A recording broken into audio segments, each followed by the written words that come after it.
하고 인사 나누겠습니다. 사랑합니다. 축복합니다. 잘 나오셨습니다. 네, 감사합니다.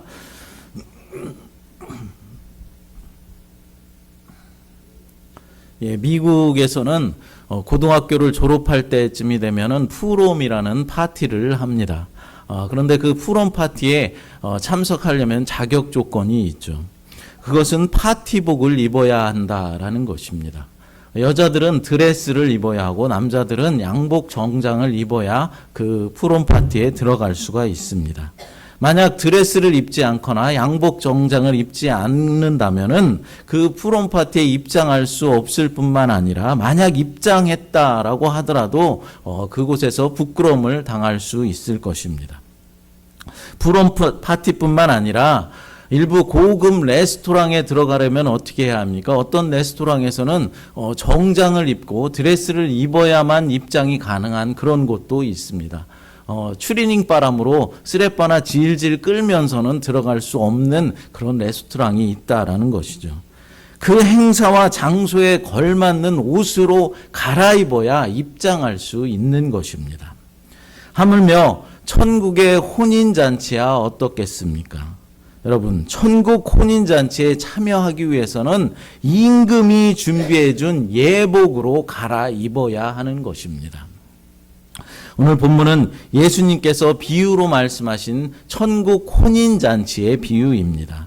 오늘 말씀을 살펴보면서 어떻게 하면은 천국 혼인잔치에 합당한 예복을 입고 그 천국잔치에 우리가 참여할 수 있는지에 대해서 배워보도록 하겠습니다. 먼저 본문 8절 말씀을 함께 읽어보겠습니다.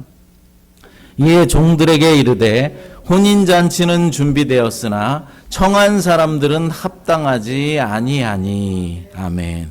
혼인잔치는 다 준비되어 있는데 청한 사람들이 합당하지가 않다라고 말씀하십니다. 그러니까 혼인잔치, 이 잔치할 준비는 다 맞춰졌는데 음식도 준비됐고 모든 것이 다 갖춰졌는데 그 잔치에 참여할 손님이 합당하지가 않다라는 것이죠.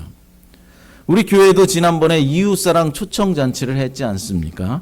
그래서 이제 초청장을 사람들에게 나누어주고 이 예배의 자리로 초청을 했었습니다. 그런데 만약 초청한 사람들이 한 사람도 초청에 응하지 않고 이 예배당이 텅텅 비었었더라면 우리가 어떻겠습니까? 좋지 않은 마음이 있었을 것입니다. 다행히도 하나님의 은혜로 이곳이 꽉 들어차서 예배 드릴 수 있어서 얼마나 감사했는지 모릅니다.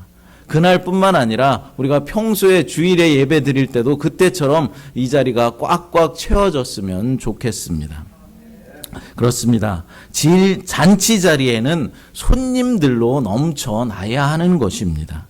그런데 본문에 보니까 뭐라고 합니까? 혼인잔치는 준비되어 있는데 혼인잔치에 참석할 손님들이 없다라고 말하고 있는 것입니다.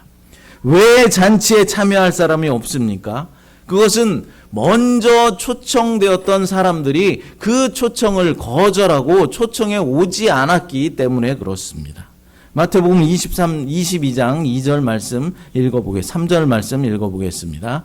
그 종들을 보내어 그 청한 사람들을 혼인잔치에 오라 하였더니 오기를 싫어하거늘. 아멘. 잔치 자리에 오기를 싫어하였다라고 말씀하고 있는 것이죠.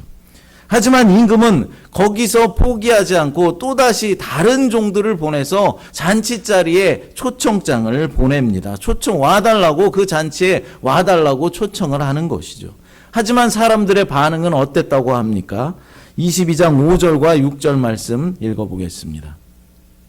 그들이 돌아보지도 않고 한 사람은 자기 밭으로 한 사람은 자기 사업하러 가고 그 남은 자들은 종들을 잡아 모욕하고 죽이니. 아멘. 한 사람은 자기 밭으로 가고 한 사람은 자기 사업하러 가고 그 남은 자들은 종들을 잡아서 모욕하고 죽였다라고 말씀하고 있는 것입니다. 여러분, 그럼 여기서 혼인잔치를 배설하였다가 거절당한 임금은 누구를 말하는 것일까요?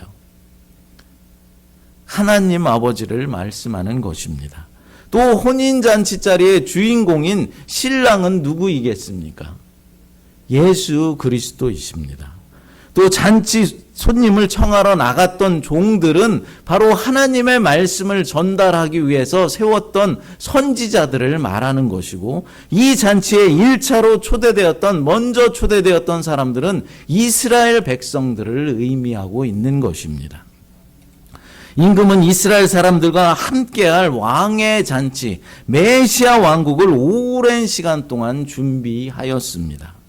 하나님의 종들인 선지자들과 율법의 말씀을 통하여서, 선지자를 통하여서 계속해서 말씀을 전달하게 하였고, 율법의 말씀을 통하여서 천국 잔치로 이스라엘 백성들을 계속해서 초청하였습니다.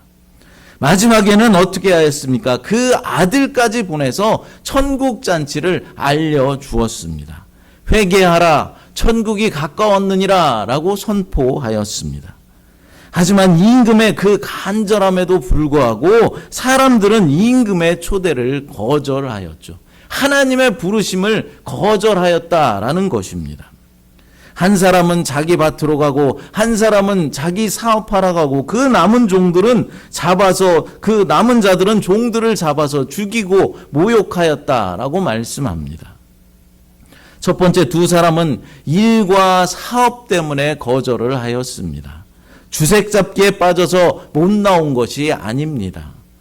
발등에 떨어진 급한 일을 해야 하기에 못 나온 것입니다. 급한 일에 쫓겨서 중요한 일을 잃어버린 것이죠. 일반적인 일시적인 그런 일에 쫓겨서 영원한 일을 상실해 버렸다라는 것입니다. 자식들과 먹고 살기 바빠서 잔치 자리에 나올 겨를이 없었던 것입니다.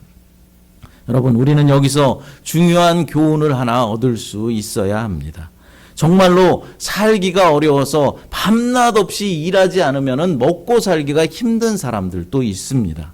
그러나 그렇다고 해서 잔치 자리에 빠지면 안 된다라는 사실입니다.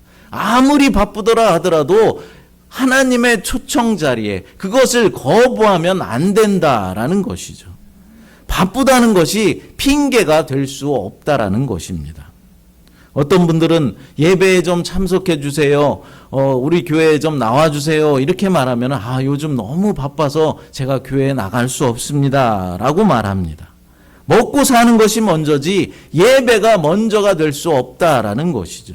그러나 여러분, 아무리 우리가 바쁘다고 할지라도 하나님을 예배할 시간은 있습니다. 그럼 왜 예배하지 못하는 것입니까? 믿음이 없기 때문이고 예배할 마음이 없기 때문에 그런 것입니다. 하나님을 예배하고 하나님을 섬기는 일보다 우선시 될 일은 절대로 있을 수 없는 것입니다. 여러분, 일 때문에 그리고 사업 때문에 초청에 응하지 않았던 사람들은 어떻게 됐다고 말씀합니까? 마태복음 22장 7절 말씀 읽어보겠습니다. 임금이 노하여 군대를 보내어 그 살인한 자들을 진멸하고 그 동네를 불사르고. 아멘. 이들은 심부름 온 종들을 모욕하고 죽인 자들과 함께 진멸당하였다라고 말씀하는 것입니다. 그러니까 천국에 들어가지도 못하고 영원한 지옥불에 빠지게 된다라는 것이죠. 골프에 미친 목사님이 있었습니다. 골프를 배우다 보니까 골프를 좀 몇 번 나가서 쳐보니까 너무 재밌는 거예요. 골프가 너무 재밌어서 눈을 감아도 골프공이 왔다 갔다 하고 눈을 떠도 골프공이 왔다 갔다 합니다. 처음에 골프 배울 때 그렇지 않습니까? 당구 배울 때도 그렇고. 그런데 정말로 그런 거예요. 그래서 성경을 읽어도 골프경으로 보이는 것입니다. 그래서 성경을 이렇게 읽는 것입니다. 골프는 나의 목자시니 내게 부족함이 없으리로다. 골프가 나를 푸른 풀밭 잔잔한 시냇가로 인도하시는도다. 골프공이 사망의 음침한 골짜기에 빠진다 할지라도 내가 두려워하지 않을 것은 내게는 다양한 골프채가 있음이로다. 게임이 끝나면 트로피와 상도 있고 저녁상도 준비되어 있으리로다. 이렇게 성경이 읽어지는 것입니다. 자기도 모르게 골프에 미쳐서 이렇게 읽어진다라는 것이죠. 하나님께 기도를 드리는데도 이런 기도를 드립니다. 하나님, 천국에 가도 골프장이 있습니까? 만약 천국에 골프장이 없으면은 골프장을 하나, 근사한 골프장을 하나 건설해 주십시오. 이렇게 기도를 드렸더니 하나님께서 즉각 응답을 해 주셨습니다. 종아, 염려하지 말아라. 천국에 오면 기가 막힌 골프장들이 있단다. 한 달 후에 베드로와 네가 골프를 칠 수 있도록 이 천국 골프장에 내가 예약을 해놓았다. 여러분, 무슨 말입니까? 한 달 후면은 죽는다는 것이죠. 이 목사는 어떤 것이 자기에게 시급한 일이고 중요한 일이고 어떤 일을 먼저 처리해야 하는지 깨닫지를 못하고 골프에 미쳐 살다가 죽임을 당한 것입니다. 여러분, 성공한 사람들의 특징을 살펴보니까 이 일 저 일 그냥 이것저것 막 이 일도 하고 저 일도 하고 이렇게 허둥대며 살아가는 사람들이 아니라 비전에 집중하여서 사는 사람들이 성공하였다라는 것을 알 수 있었습니다.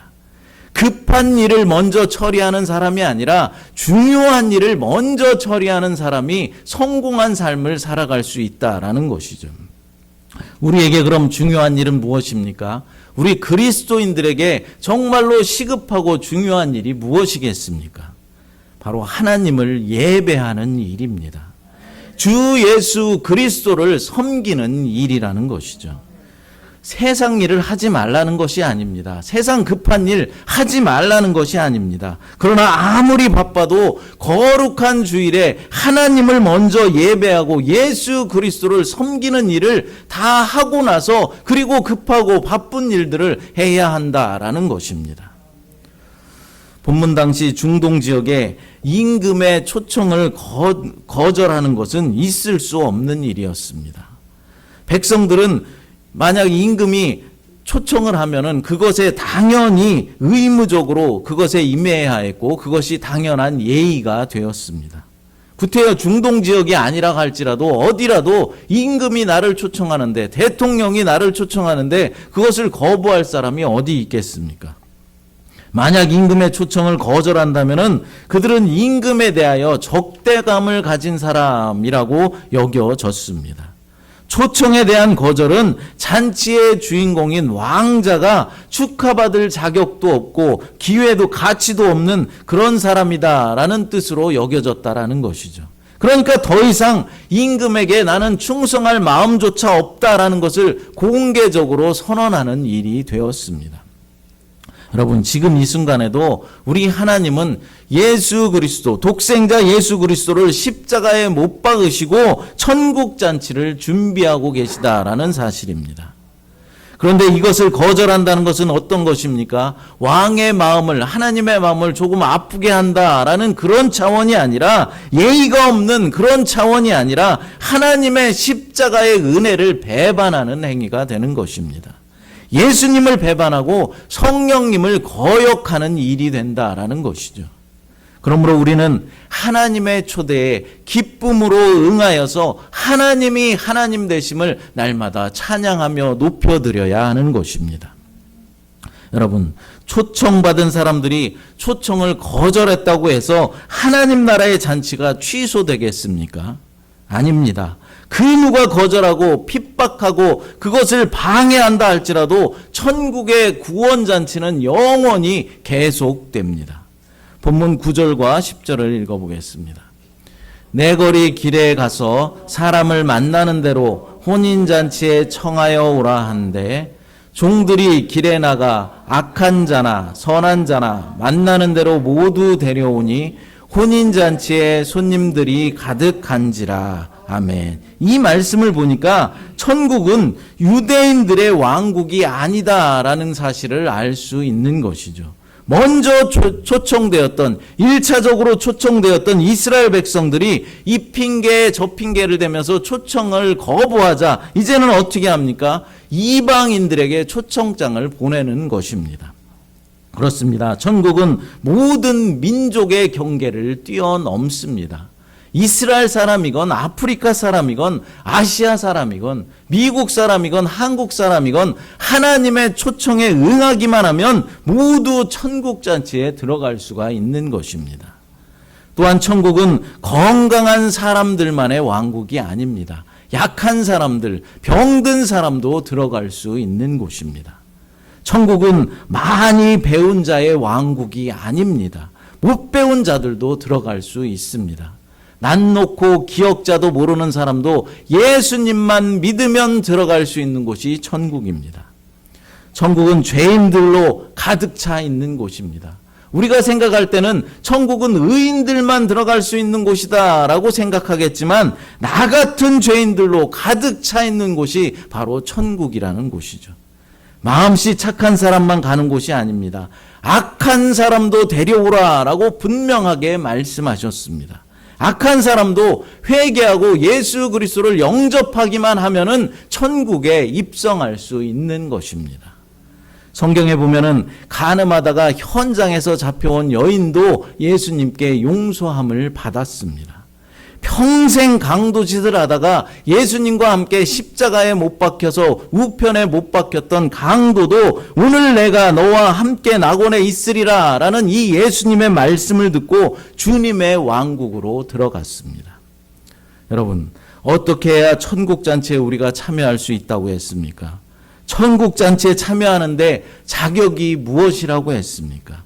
바로 왕이 준비한, 하나님께서 준비한 예복을 갖추어 입어야 하는 것입니다. 본문 11절부터 13절까지 읽어보겠습니다. 임금이 손님들을 보러 들어올새 거기서 예복을 입지 않은 한 사람을 보고 이르되 친구여 어찌하여 예복을 입지 않고 여기 들어왔느냐 하니 그가 아무 말도 못하거늘 임금이 사원들에게 말하되 그 손발을 묶어 바깥 어두운 데에 내던지라 거기서 슬피 울며 이를 갈게 되리라 하시니. 아멘. 여기서 친구여라는 말은 좋은 뜻으로 사용된 말이 아닙니다. 이 말은 마태복음에서 언제나 불순종하는 자들 그리고 위선적인 거짓 제자들을 지칭할 때 쓰여졌던 말입니다. 또 어찌하여라는 말이 나오고 있는데 이 말은 마태복음에서 14번 사용된 의문 부사로서 주로 놀라움을 표현하는 그런 단어로 등장합니다. 그리고 슬피 울며 이를 간다라는 표현은 마태복음에서 늘 최후의 심판 때에 버림받는 상황을 표현할 때 등장하는 문장입니다. 이런 것들을 종합해 볼 때 본문이 말하고 있는 것은 예복을 입지 않은 것이 대단히 심각한 문제라는 것을 우리가 알 수 있는 것이죠. 천국에 들어가고 천국에 들어가지 못하는 중요한 자격이 된다라는 것입니다. 예복을 입었느냐, 예복을 입지 않았느냐가 중요하다라는 것이죠.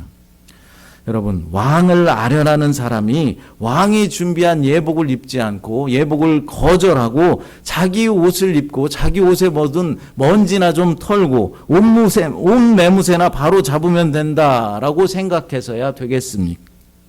교회에 들어와 있는 사람도 마찬가지입니다. 교회에 들어와 있으면서 내 마음가짐이나 좀 반듯하게 하면 되지, 행동이나 좀 깨끗하게 하고 착한 일이나 한두 개 정도 하면은 천국에 들어갈 것이다 라고 생각하는 사람들이 많이 있다라는 것입니다. 하지만 천국에 입장하기 위해서는 그런 것 가지고는 안 됩니다. 하나님이 준비하신 예복을 반드시 입어야만 합니다. 그럼 예복은 무엇일까요? 지금 왕의 잔치집에 들어온 사람들은 어떤 사람들입니까? 1차적으로 이스라엘 백성들을 초대했었는데 그들이 그 초청을 거부하자 2차적으로 들어와 있는 사람들이 누구입니까? 이방인들이죠. 그렇다면 유대인들이 실패한 것은 무엇입니까? 바로 예복을 준비하지 않고 입지 않았다라는 것입니다. 어떤 신학자는 예복을 예수님을 하나님의 아들이요 그리스도라고 믿는 그 믿음이다라고 말하였습니다. 또 어떤 신학자는 성경 전체의 조화 속에서 바울 신학과 마태 신학의 조화라는 차원에서 예복을 칭의, 그러니까 믿음으로 의롭다함을 받는 것이다 라고 이해하였습니다. 또 다른 사람은 예수님을 하나님의 아들이요 메시아라고 믿는 그런 고백의 차원에서만 머물 것이 아니라 예수를 믿었다면 신앙의 열매를 맺어야 하고 그리스도인다운 삶의 열매를 맺어야 한다라고 말하면서 예수를 믿었다면 예수를 믿는 정당한 열매가 있어야 한다라고 말하며 그것이 바로 열매가 바로 예복이다라고 말하였습니다. 교회에 들어와서 신앙생활을 한다고 하지만 입술로만 주여 주여 하고 전혀 삶이 변하지 않는 사람을 가리켜서 예복을 입지 않은 사람이다라고 말하는 것이죠. 회개하지 않은 사람, 가치관이나 삶의 태도가 전혀 변하지 않은 위선자들을 향하여서 예복을 입지 않은 자들이다라고 말하는 것입니다. 그러나 여러분, 우리는 이 예복을 성경 전체의 종합적인 안목으로 바라볼 필요가 있는 것입니다. 여러분, 옷이 무엇이겠습니까? 성경을 좀 찾아보도록 하겠습니다. 욥기서 29장 14절 말씀입니다. 같이 읽겠습니다. 내가 의의 옷으로 삼아 입었으며 나의 정의는 겉옷과 모자 같았느니라. 시편 132편 9절 말씀입니다. 주의 제사장들은 의의 옷을 입고 주의 성도들은 즐거이 외칠지어다. 아멘. 여기에 보면은 의의 옷이다라는 말이 나오고 있습니다. 이사야 61장 10절 말씀 보겠습니다. 내가 여호와로 말미암아 크게 기뻐하며 내 영혼이 나의 하나님으로 말미암아 즐거워하리니 이는 그가 구원의 옷을 내게 입히시며 공의의 겉옷을 내게 더하심이 신랑이 사모를 쓰며 신부가 자기 보석으로 단장함 같게 하셨음이라. 아멘. 구원의 옷이라는 말이 나오고 있습니다. 로마서 13장 14절 말씀입니다. 오직 주 예수 그리스도로 옷 입고 종욕을 위하여 육신의 일을 도모하지 말라. 아멘. 갈라디아서 3장 27절도 읽어보겠습니다.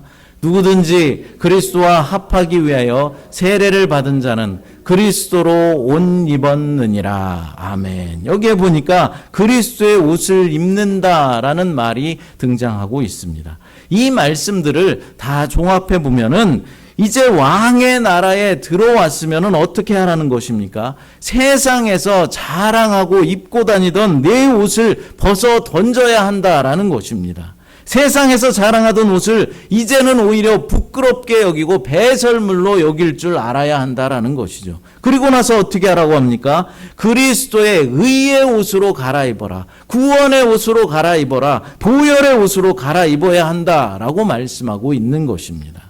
그 옷을 입은 자는 그 나라 백성으로서의 언어를 사용해야 하며 하나님 나라의 백성으로서의 언어를 사용해야 하고 천국의 가치관을 가지고 이 세상을 살아가야 한다라고 말씀하고 있는 것입니다.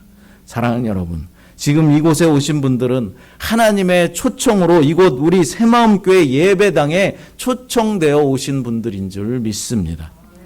하지만 그것만으로 그쳐서는 안 됩니다. 예배당 안에 들어와 있다 하더라도 주님이 주신 의의 옷, 구원의 옷, 그리스도의 옷을 입어야 한다라는 것이죠. 천국 백성으로서의 합당한 예복을 입어야 한다는 것입니다. 그럼 천국 백성으로의 합당한 예복이 무엇이라고 했습니까? 내가 자랑했던 세상의 물질과 명예, 학벌과 외모의 옷들을 벗어 던지는 것입니다. 세상에서 쓰던 말투와 습관 그리고 세상 유행을 따르던 삶을 벗어 던지고 예수님께서 친히 피 흘려서 지어주신 보혈의 옷으로 갈아입는 일입니다. 사랑하는 여러분, 지금 이렇게 똑같이 이 예배당에 앉아서 예배를 드린다고 해서 다 같은 천국 백성은 아닐지도 모릅니다. 예수 그리스도의 피로 지은 옷을 입은 자들만이 천국 백성이 될 수 있는 것입니다. 이제 우리는 너나 할 것 없이 모두가 예수 그리스도께서 이 땅에 다시 재림하실 때 최후의 심판, 백보자 심판이라는 것을 받게 될 것입니다. 그럴 때 하나님께서 이렇게 말씀하십니다. 임찬내야 나오너라. 너는 이 땅에 살 때 이런 죄도 지었고 저런 죄도 지었고 너무나 많은 죄를 지었구나. 너는 지옥으로 들어가거라. 이렇게 말할 때 그때 예수 그리스도께서 나타나셔서 임찬네, 이 사람은 정말로 죄가 많이 있지만은 내 피로 옷 입은 자입니다. 내 보혈의 피로 옷 입은 자입니다. 내가 저 사람을 대신해 죄값을 대신 치렀습니다. 라고 변호해 주시는 것이죠. 그래서 우리가 천국에 입성할 수 있는 것입니다. 죄가 없어서가 아닙니다. 우리는 너무나 많은 죄를 가지고 있습니다. 그러나 예수님의 보혈의 옷으로 갈아입었기 때문에 우리가 천국 백성이 될 수 있는 것입니다. 사랑하는 여러분 모두가 그리스도의 보혈의 옷으로 갈아입고 천국 백성다운 삶을 살아가게 되시기를 간절히 축복합니다. 이 시간 찬양 부르시고 함께 기도하겠습니다. 아까 불렀던 찬양 주 선한 능력으로 찬양 드리겠습니다. 우리를 천국 혼인잔치로 초청하여 주시니 감사합니다. 그러나 주님, 아직도 천국 잔치에 합당한 의의 옷, 그리스도의 보혈의 옷으로 갈아입지 못하고 세상에 때 묻은 옷을 입고 있지 않나 생각하며 회개합니다. 하나님, 주님의 나라에 합당하지 못한 물질과 명예, 학벌과 외모의 옷들을 벗어 던지게 도와주시옵소서. 세상에서 사용하던 말투와 그 습관들, 세상 유행 따르던 삶, 이 모든 것들을 버리고 예수님께서 친히 피 흘려 지으신 보혈의 옷으로 갈아입어 천국 혼인잔치에 기쁨으로 참여하는 우리 모두 될 수 있도록 하나님 축복하여 주시옵소서. 주께서 도와주시고 역사하여 주심을 믿사옵고 거룩하신 예수님의 이름으로 기도드리옵나이다. 아멘.